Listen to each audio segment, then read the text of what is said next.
Hello, ষষ্ঠ শ্রেণীর শিক্ষার্থীদের আছে ক্লাসে স্বাগতম।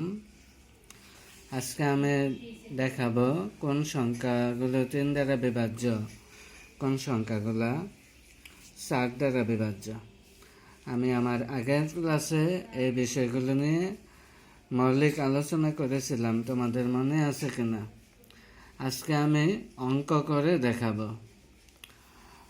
তো এখানে 3 দ্বারা বিভাজ্য কিনা এগুলো বের করার জন্য আমরা জানি কোনো সংখ্যার অঙ্কগুলো যোগফল 3 দ্বারা বিভাজ্য হলে ওই সংখ্যাটিও 3 দ্বারা বিভাজ্য হয়।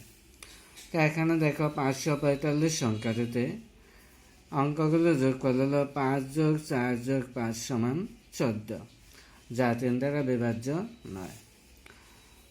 6774 সংখ্যাটিতে অঙ্কগুলো যোগফল হলো 6 যোগ 7 যোগ 7 যোগ 4, যার যোগফল হলো 24। 24 3 দ্বারা বিভাজ্য হয়। 3 8 24 3 দ্বারা বিভাজ্য। 8535 সংখ্যাটিতে 8 যোগ 5 যোগ 3 যোগ 5 সমান হলো 21, যা 3 দ্বারা বিভাজ্য।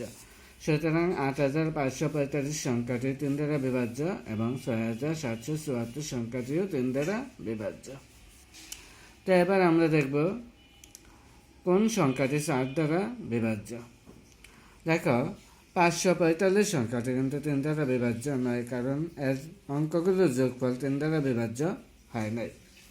তো 4 দ্বারা বিভাজ্য হওয়ার শর্ত হলো কোনো সংখ্যার একক ও দশক স্থানীয় অঙ্ক নিয়ে গঠিত সংখ্যা 4 দ্বারা বিভাজ্য হলে ওই সংখ্যাটিও 4 দ্বারা বিভাজ্য হবে।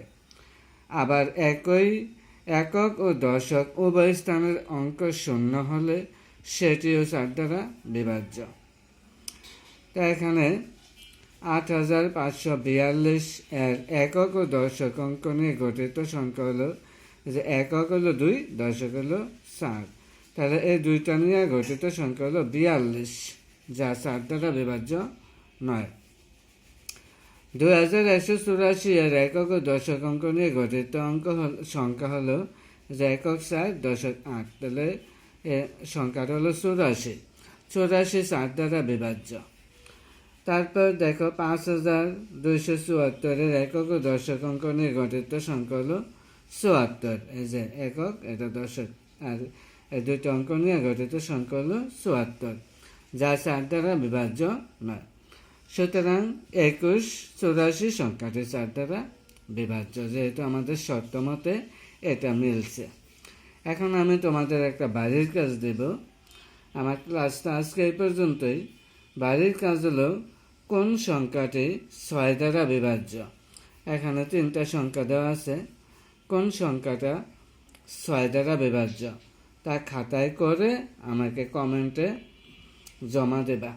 সবাইকে ধন্যবাদ। আছে ক্লাসে এই পর্যন্তই।